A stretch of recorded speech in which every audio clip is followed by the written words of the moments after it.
Pulling eye removal. Step 1. Cut the leading end of your pulling eye off after pulling through innerduct. Step 2. Cut down the sleeve all the way to the bottom and trim it completely off. Step 3.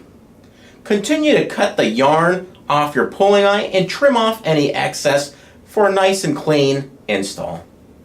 And there it is. Order online at discountlowvoltage.com.